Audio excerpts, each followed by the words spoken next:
I am so honored to be here. Earlier, when Blake talked about moving the needle just a little bit, I just started getting so excited because that's exactly what we're trying to do at Darling with women's media.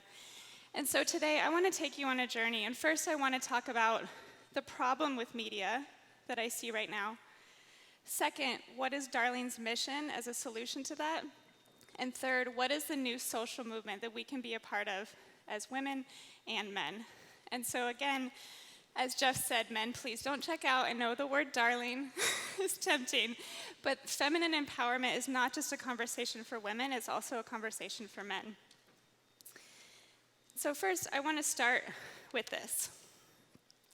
And I don't know what this woman on the left is doing exactly.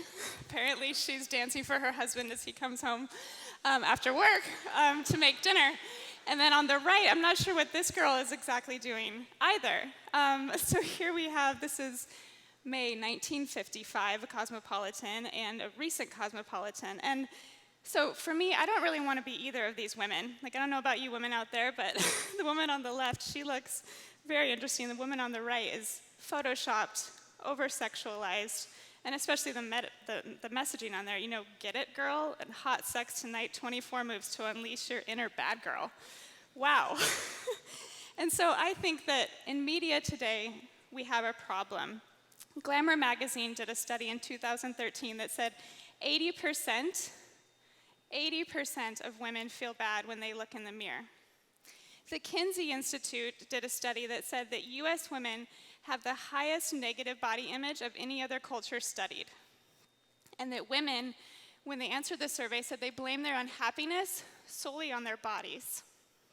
And then older women said that the only way to remain attractive is to prevent all signs of aging. And it's not just the images that we're seeing like this, it's also the words. So for example, on the left, these were taken from actual magazine covers that we put together. Younger, smoother skin. Get your hottest body. Get sexy now. Get a better body. The #1 move for a cute butt. Flat abs, major confidence. Get clear skin for life. 1 magic move for a sexy body. Tone up, celeb style. 12 steps to the perfect body. And so it's just message after message after message after message. And that is where the theme of this conference comes in, of patterns. When we have a lot of patterns in our life that come over and over and over and over again into our minds, they can either be powerful for good, or they can be negative for harm. And right now, women are only repetitively hearing messages of, first of all, you're not enough because you don't measure up to what you're supposed to be, which is what culture's telling you you're supposed to be by these magazines. Or you're in need of alteration, that everything about you is constantly in need of alteration. So for example, I'm sure that you men have done this before. Well, you'll compliment your wife or your girlfriend. You're like, oh, you're so this. And it's like, oh, yeah, but this. Oh, you have the nicest legs. Oh, yeah, but my ankles. Or you have beautiful eyes. Oh, yeah, but my wrinkles. So it's always this default that women go back to of they are in need of alteration. And it all boils down to a glorification, really, of an ideal and too much importance placed on external beauty. And so what we start to do when we see this over and over is memorize beauty codes. This is beautiful, this is not beautiful. Rules, standards, and measures for beauty. And we become judges of beauty and judges of one another. And the problem, though, for women is that a lot of times how you feel about how you look is tied to your inner worth. So it's like if I don't measure up to these ideals, I'm not worthy of attention, I'm not worthy of love, or to be deemed beautiful. But the thing is, ideals have always existed, all throughout history. And I want to walk you through really quick, through history and through the centuries, to show you how this has always been a slippery ideal. So Elaine Salzberg and Joan C. Chrysler did a study called Beauty is the Beast, Psychological Effects of the Pursuit of the Perfect Female Body. And so first, in the 16th century, Queen Catherine of France developed a really torturous method for making waists really small. The ideal waist was a 13-inch waist. And so they used to take iron bands and bind them around women's waists and tighten them and tighten them and tighten them every day to get them smaller. And then they would bind their chest to make their chest flatter so that they were super tiny. By the 17th century, you've seen all the artwork from this time, very voluptuous, very curvy, and women used to paint their skin white with a lead-based paint to make themselves pale and curvy. So complete opposite. The 18th century, the colonial era, women were supposed to be muscular and strong because they were colonizing, so that survival technique, or physique, being like a man. The 19th century, it changed again to a different ideal, but this one was politically driven because women said, I want to justify having slaves in my household, so I need to be as thin and frail and sickly and prone to fainting as possible. So what they used to do is remove their lower ribs surgically so that they could wear corsets and be even smaller because they were trying to prove that they weren't capable of doing things so that they could be as thin as possible. Then in the 20th century, it changed a lot of times. You know, we have the 20s, which was the flapper style, super boy figure, again trying to flatten the chest.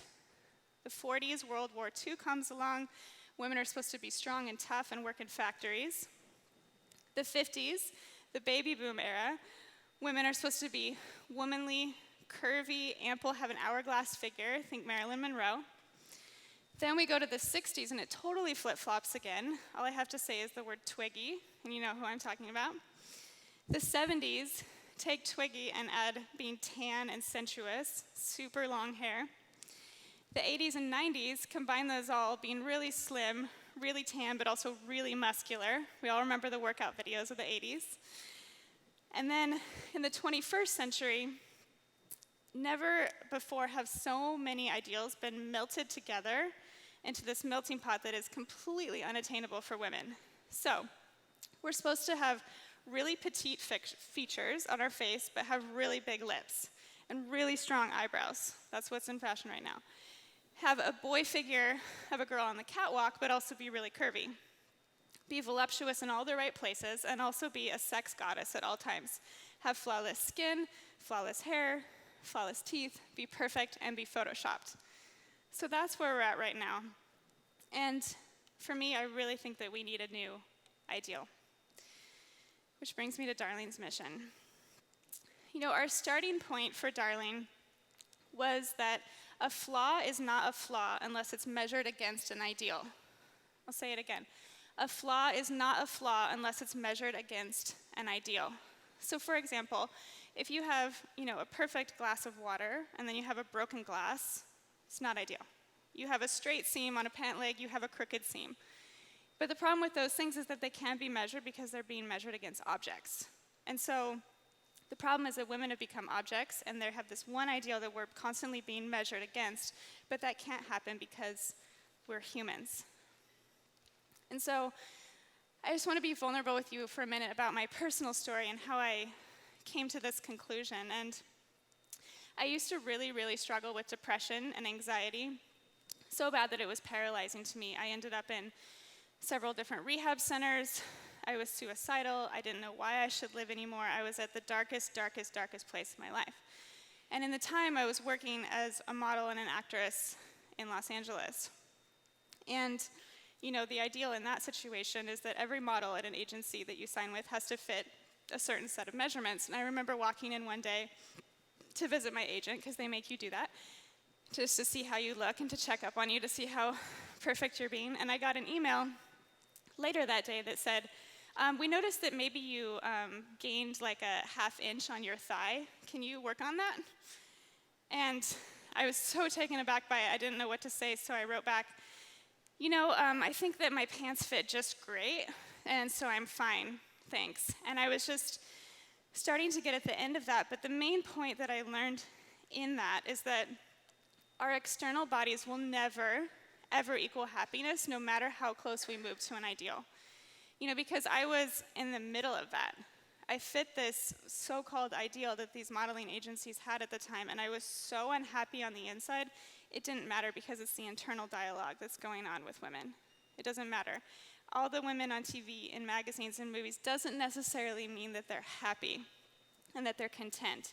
Even the women that are the most beautiful in the world, they might hate themselves so much every day that we don't know, and the problem is that every single woman is struggling with this no matter how she looks. And so it's a really long story how I actually healed from my depression, but basically I came out of it with a new vision to help other women see the truth. And so my friend Kelly and I started talking about media, and we read a stat that said that, from Stanford, that said that 70% of women feel bad after reading a magazine. Does any women in the audience feel like that? I know that I do. You just read it and you're like, I don't have all these things. I don't look like this. I can't attain that. I don't know about that. And you just feel it, and you're left wanting for what you don't have. You know, all of our friends around us, we felt like we're insecure, sad, dealing with anxiety, feeling lost, struggling with eating disorders, and with nowhere to go for advice. You know, and we said, there really hasn't been a movement for women since the 60s, since the feminist movement. But most of us, we can't even define what feminism or feminist means. Like, what does that even mean? And so we came up with the word femininity. And we said, let's start a movement for that, which defines who should we be as women and where should we be heading. And so we started with this mission statement. And we printed on the back of every magazine because we want to stay true to it. And it says, Darling is the art of being a woman. Darling magazine holds the modern mold of woman up to the fire to evoke a discussion on femininity and reshape an authentic design. Darling is a catalyst for positive change, leading women to discover beauty apart from vanity, influence apart from manipulation, style apart from materialism, sweetness apart from passivity, and womanhood without degradation. Darling leads women to practice the arts of virtue, wit, modesty, and wisdom, all the while creating beauty and embodying love. Darling says women are not only interesting, but original, not only good enough, but exceptional, and not just here, but here for a purpose. And thank you.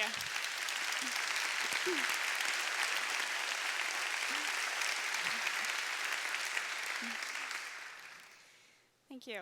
And so we created this out of our own hearts and out of our own struggles, and we said, you know, this boils down to an imbalance of the definition of beauty and worth for women. And we said, how can we create a new framework for media, specifically magazines, that helps us rework these patterns of thinking, like I was talking about before. And so we had 5 ways of this. So it used to be, back in the day, that, you know, in the time of Jane Austen, that if a woman was eligible for marriage, it was questions like, can she play the piano? Can she paint? Can she draw? Can she write? Can she sing? Can she ride horses? You know, there was all these other things, all these other talents that had to do with women. And now, this isn't a slide made off of studies. I made this up. But this is my perception of what's happening right now. It's pretty obvious. I could say it's probably correct. But, you know, the character, creativity, independence, athleticism, humor, intellect, homemaker skills, career success, all these different things that make up a woman are just these small, small things. You know, and so what we try to do is really focus on the whole woman and say, you know, how we look is important, but it's not everything. And that beauty needs to be broadened, and it can be broadened. And so this is why on our covers, we try to make the women small, because every magazine that you see, it's this close of a woman just smiling. Obviously, she's so happy and photoshopped and perfect. And we're trying to show women in different scenarios.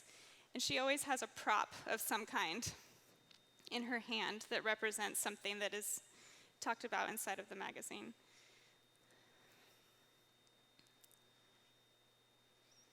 And this is our most recent cover. You know, and because as women, we're just so much more than what we're told. And so another way that we do this is through personas. And instead of having sections that are just like wellness, beauty, fitness, sex, love, we said, how can we really dig into the different parts of a woman? And so the first one is the dreamer.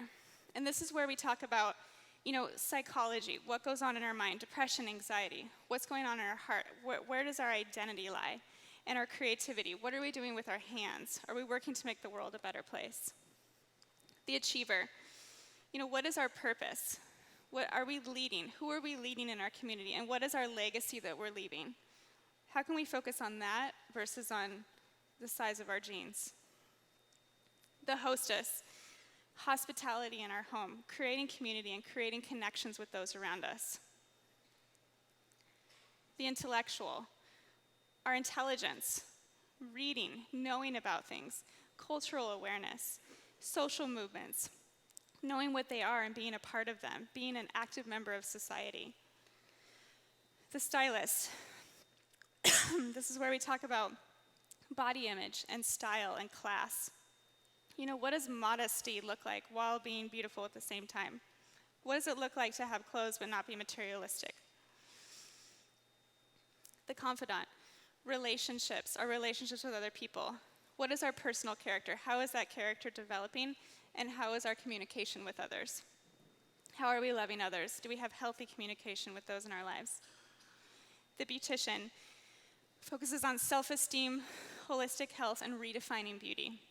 We're constantly having conversations about beauty, and that what is the world telling us is beautiful, and what is the truth about that, and just trying to reframe our minds constantly. The explorer, this is where we talk about, what are the biggest pressing issues of the world? Clean water, hunger, sex trafficking. What are ways that we can serve, and which service is the number one way that people come out of depression and out of being turned inward? And then travel, which is where we expand our minds. The second thing that we do is we don't retouch any women in the magazine, and we're the only women's magazine that doesn't do this, as of right now. Which I hope there will be more.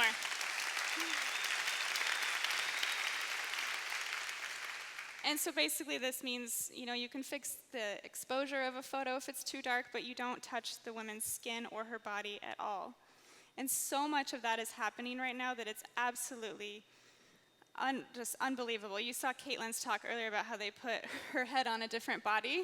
That happens all the time, and none of us even know unless you're really paying attention. So the third way is we try to say, we've been so used to seeing one size of woman all the time, like talked about in the modeling industry. To be with an agency, you have to have these exact measurements, and that's it. And so diverse body types, age, and ethnic representation. And we try our best to do this. You'll notice through all the issues, if you look back, there's different types of women, and we're constantly striving for this. These are some of we do all original photo shoots, and just trying to say the idea that all different types of women can be pictured. Models, non-models. A woman on the left is my favorite. She's amazing. She's 86 years old, and she's an actress in New York. So, so beautiful. And then the fourth way we do this is by vulnerability in the conversation, talking about real issues and real things that are affecting women instead of just, what shoes should you buy? This new bag that you need, this new thing to make wrinkles go away under your eyes. It's always constantly that. And we're like, how can we just talk about things that really matter, that we're actually talking about with our friends? And fifth, to deal with the over-sexualization of women that I was talking about in the beginning, where everything is over-sexualized. No matter if you're watching a commercial about laundry detergent or hamburgers, everything is made sexual, and they use a woman to do that. And so modesty doesn't mean that you have to wear a sack, but it means that you can still be beautiful while not showing everything, which brings back mystery and intrigue around the idea of women. These are just some examples of just fun, very editorial, but perfect, dressed fine, dressed normal, but stylish. And that's the idea of us about modesty. And this leads me to my last point about this being a social movement that we can all be a part of.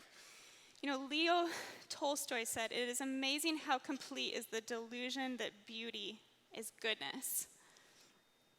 And he said that a long time ago, and I couldn't agree more, because the fact is, our bodies are all degrading, we're all aging, but our souls are growing.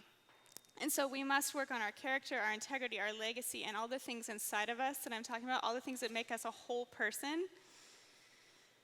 And so, when we adopt this mindset of Darling, and I've seen this even happen with myself and within our staff at Darling and the community that we work with, what happens between women? And what I think happens when we do this is we realize the ideal isn't real and that it's exhausting, and so we let go of our measuring sticks, which in turn gets rid of competition and envy, because we're not saying, I want what she has. We're saying I can appreciate what I have.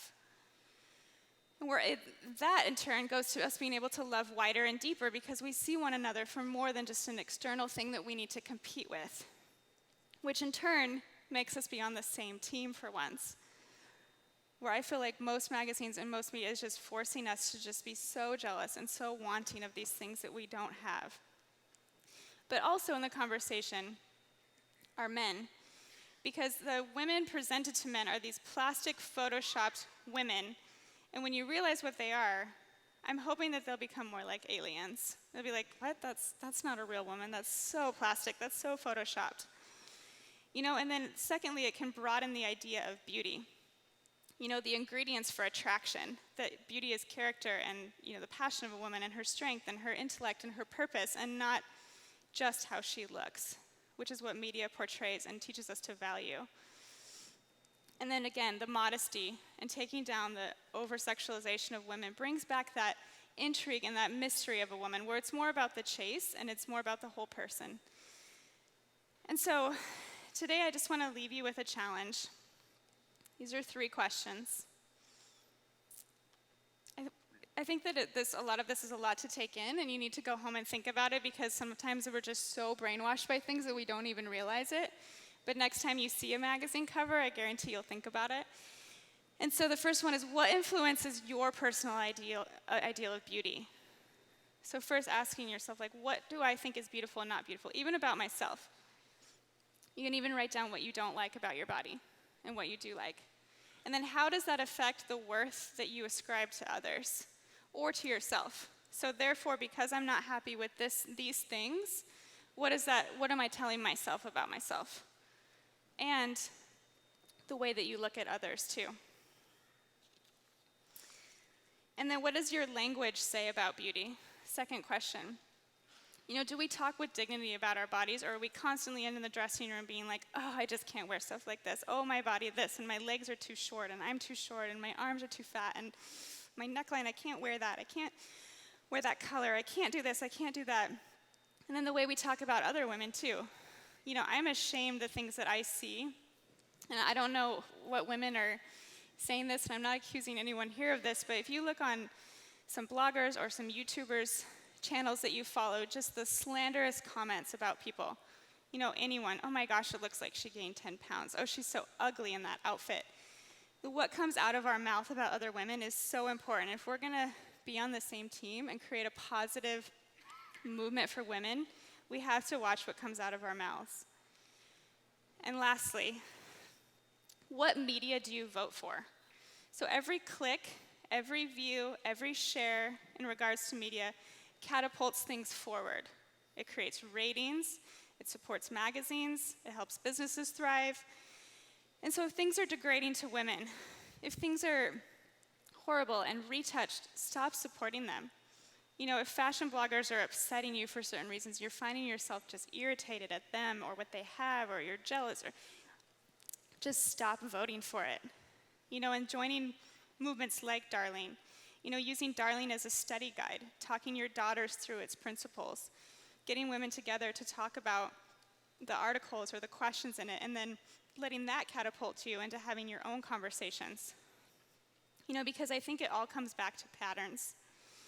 And we need to rewire the thoughts in our brains because action is needed to create new patterns. They don't just happen overnight because they'll just keep coming at us. We have to stop and we have to reframe and to think a different way. And I love how social movements always started with individuals, like Martin Luther King Jr. They always started with one person, and when we join together, it's so exciting to see a new story come forth because it's happened so many times in history, and that's what I'm really imagining for this. I want all magazines to join in no retouching. I want all magazines to start representing real women. I want us to start having real conversations. I want Photoshop to be banned if it's touching women's skins or bodies because it's not helping anyone or anything. And so last, I want to read a quote that's from the same women who did the study of the beauty ideals of our history. It says, "Imagine an American society where the quality and meaning of life for women are not dependent on the silence of bodily shame. Imagine a society where bodies are decorated for fun and to express creativity rather than for self-control and self-worth. Imagine what would happen if the world's women released and liberated all of the energy that had been absorbed in the beautification process. The result might be the positive, affirming, healthy version of a nuclear explosion. Thank you.